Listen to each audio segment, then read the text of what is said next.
Before the flags became symbols of freedom, before the speeches, before the polished monuments and the schoolbook version of the nation, there was another America being built in the dark. Not in one moment, not by one man, and not with one battle. It was built slowly through hunger, land, blood, money, war, and silence. The empire did not arrive wearing a crown. It came wearing work clothes, preachers' words, court papers, railroads, rifles, and banking ledgers. It came so quietly that most people never noticed it happening. At the beginning, America was not an empire. It was a fragile experiment clinging to the edge of a continent already full of people, nations, languages, and histories. The land was not empty. That was the first lie, and perhaps the most powerful one ever told, in the name of expansion. Long before the United States existed, native nations had built civilizations across the land, shaped rivers, traveled trade routes, farmed the soil, and defended territories for generations. But the newcomers arriving from Europe looked at this continent and saw not a homeland but a prize. They carried Bibles in one hand and land hunger in the other. They called it destiny. The people already here called it invasion. The earliest settlers did not yet speak like emperors, but they thought like conquerors. They came from England, Spain, France, and the Netherlands, all nations with their own ambitions, all feeding the same ancient instinct: take what you can hold and justify it afterward. The American colonies began as settlements, but they were born inside a violent world of extraction. Tobacco, fur, timber, and farmland were not simply goods. They were reasons to keep pushing outward. Every acre taken meant more wealth. Every treaty broken meant more room to grow. Every native village destroyed meant a new line on a map and a new future for someone else. Then came the Revolution, and with it, a miracle and a contradiction. The United States declared that all men were created equal, and in the same breath kept millions in slavery. That tension would haunt the country forever. The founders spoke the language of liberty while living inside systems of forced labor and property theft. They built a republic with revolutionary words, but the machinery underneath was already ruthless. The new nation was never innocent. It was born with a hunger that could not be satisfied by freedom alone. It needed land. It needed labor. It needed markets, and soon it would need power. In the years after independence, America did not move like a frightened young republic trying to survive. It moved like a creature learning the size of its own shadow. It spread westward with almost religious certainty. The Mississippi was not a border, it was a promise. Beyond it lay forests, plains, mountains, and nations that the young republic treated as obstacles to history rather than participants in it. Presidents and settlers used words like civilization and progress, but behind those words were fires burning cabins, armies marching, and families forced from the places where their ancestors were buried. The story of America's rise cannot be told honestly without the Trail of Tears. That was not a side chapter. That was empire in plain sight. Entire native nations were uprooted, marched across brutal distances, and abandoned to death so that the South could expand and the new republic could keep feeding its appetite. The roads of expansion were paved with suffering, and each mile made the nation stronger in the way a predator grows stronger after a hunt. Then there was the Louisiana Purchase, that enormous deal that doubled the country overnight and made it look as if the nation had been blessed by fate. But history is often less divine than it appears. The purchase was not only about land, it was about leverage. It gave the United States access to the continent's center, control over rivers and trade, and the confidence to believe that expansion was not merely possible but natural. Once a nation starts thinking that larger always means better, it becomes very hard to stop.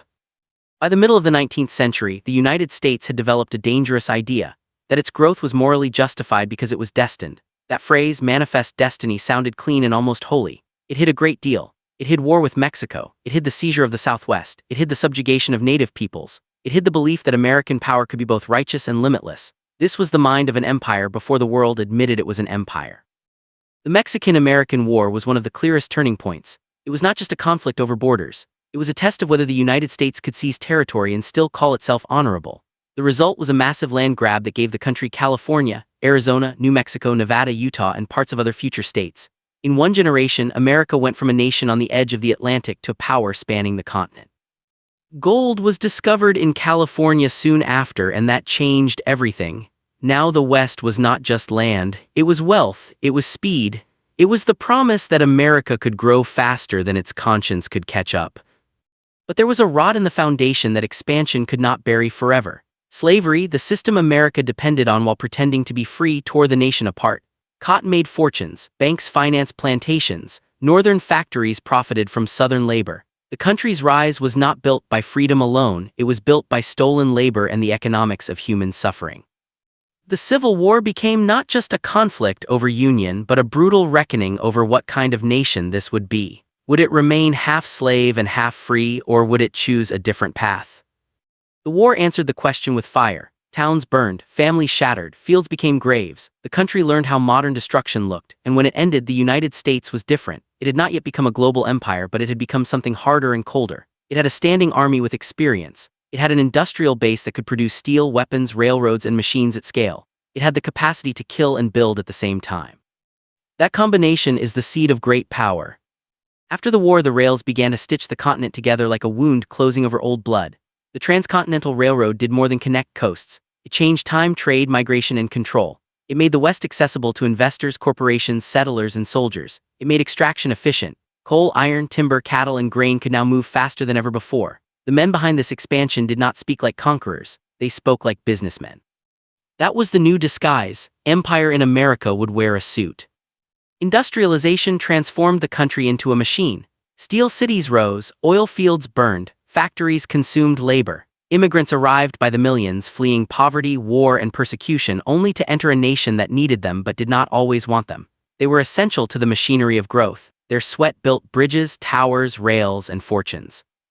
Andrew Carnegie, John D. Rockefeller, J.P. Morgan, and others became names attached to the American dream, but the dream was often purchased with exhausted bodies and crushed unions. The country was making itself rich, but not evenly. The gap between the few and the many widened like a crack in the earth.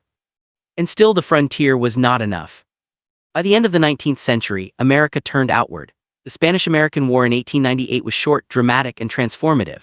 It was sold to the public as a righteous intervention, a rescue, a noble act. But the result was unmistakable. The United States acquired overseas possessions and stepped onto the world stage as a colonial power.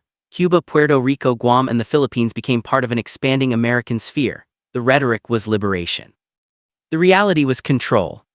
The Philippines especially exposed the contradiction. America fought Spain in the name of freedom and then found itself fighting to suppress Filipino independence. That is the moment when the mask slips.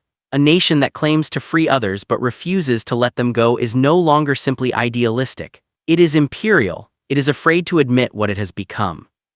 The 20th century did not soften America, it sharpened it. World War I gave the United States a reason to enter global affairs in a way it never had before. Its factories boomed. Its banks extended influence. Its soldiers fought on foreign soil. By the war's end, the country had grown wealthier and more influential, even if it still hesitated to call itself an empire. After the war came the Roaring Twenties, a decade of jazz, speculation, skyscrapers, and hidden fragility. Beneath the glamour, the system was unstable. When the Great Depression hit, it reminded everyone that power does not erase vulnerability. But even the collapse did not break the country's momentum. In some ways, it prepared it for the next, even larger transformation.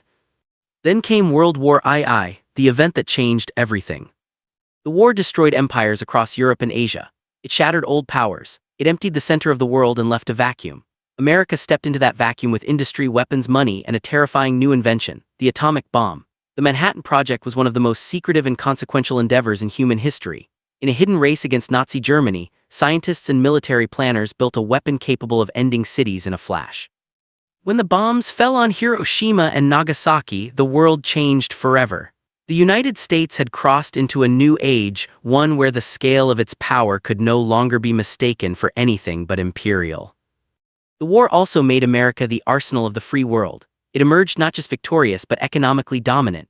European cities lay in ruins, American factories still hummed, the dollar grew stronger. The nation began financing reconstruction, shaping alliances, and drawing the architecture of the post-war world. The Marshall Plan helped rebuild Europe, but it also tied recovery to American influence. This was not conquest in the old sense. It was softer, smarter, and in many ways more effective. It was empire through systems. Then came the Cold War, and with it an endless, sleepless contest for the shape of the planet. This was the age of spies, coups, propaganda, nuclear fear, and proxy wars. America did not need to annex countries to control them. It could influence elections, support friendly regimes, fund insurgencies, and guide markets from far away. The CIA became a shadow instrument of policy. Governments from Iran to Guatemala, from Chile to Vietnam and beyond, felt the reach of a superpower that claimed to defend freedom while repeatedly choosing stability, access, and strategic dominance over democracy when it suited its interests. The empire had learned discretion. At home, the country lived through another internal battle. The civil rights movement forced America to confront its broken promises. Black Americans and many allies demanded that the nation's words mean something in practice. The contradiction could no longer be hidden behind patriotic ceremony. How could a country that called itself free maintain segregation, disenfranchisement, and racial terror? The answer was uncomfortable. It couldn't, not forever. The movement changed the law, but the deeper history remained. Empires often expand outward while refusing to heal inward. The Vietnam War exposed the cracks. It was not a clean war, not a glorious one, and not one that could be easily explained to the public. It was televised, prolonged, and morally exhausting. The jungle, the napalm, the body counts, the lies, the protests at home, the draft, the trauma, the uncertainty, all of it made Americans question whether their country was protecting freedom or consuming it. Vietnam became a wound in the national memory because it revealed something the country wanted to forget: power without wisdom becomes chaos. And yet America kept growing in a different form. The late 20th century replaced visible empire with invisible systems. Corporations expanded beyond borders. Finance moved faster than armies. The internet began as a network for defense and research, then became the nervous system of global life. American culture, movies, music, brands, software, fast food, advertising spread around the planet with astonishing force. A nation once driven by muskets and railroads now shaped the world through screens, supply chains, debt, and digital platforms. People wore American symbols, used American tools, and absorbed American stories without ever being formally conquered. That is the strange truth at the center of the American empire. It was never only built by soldiers. It was built by myths. It was built by self-image. It was built by the belief that the nation was exceptional, that its expansion was benevolent, that its violence was always necessary, and that its power was somehow different from the old empires of Europe. But history has a cruel way of stripping away language until only behavior remains. And when you look at behavior, the pattern is clear. America grew by taking land, controlling trade, defeating rivals, absorbing labor, projecting force, and writing the story in a way that made all of it seem inevitable. The empire was not announced, it was assembled. First came the land. Then came the labor. Then came the industry. Then came the war machine. Then came the dollar. Then came the secret agencies. Then came the media. Then came the culture. Then came the silence. And all the while the public was told a simpler story, that this was the rise of a republic, the march of freedom, the triumph of democracy. There was truth in those words, but not the whole truth. The United States did become a place of remarkable invention, resilience, immigration, and democratic struggle. It also became something else, something darker, something that learned how to dominate without always looking like domination. That is why the history is so unsettling.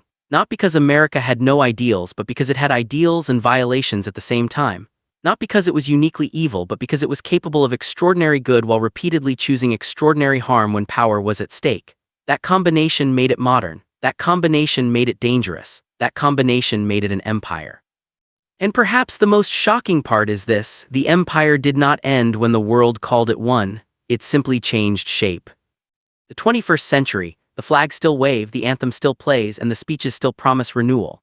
But the real machinery of influence now runs through data, debt, weapons, contracts, supply chains, offshore finance, media ecosystems, and global markets that answer to no single canon and no single king. The old frontier is gone, but the logic of expansion remains. The country still seeks more reach, more control, more speed, more advantage. The names change, the methods change. The hunger does not. So when people ask how America became an empire, the answer is not a date, not a speech, and not a single war. It is a long chain of decisions, each one defended as necessary, each one pushing the nation further from the simple republic it once claimed to be. It became an empire the way a river becomes a flood, one current at a time, until the shape of the land itself is altered. And that is the hidden full history. Not the one polished for ceremony. Not the one reduced to slogans. The real one. The one built in shadow. The one that still casts a shadow now.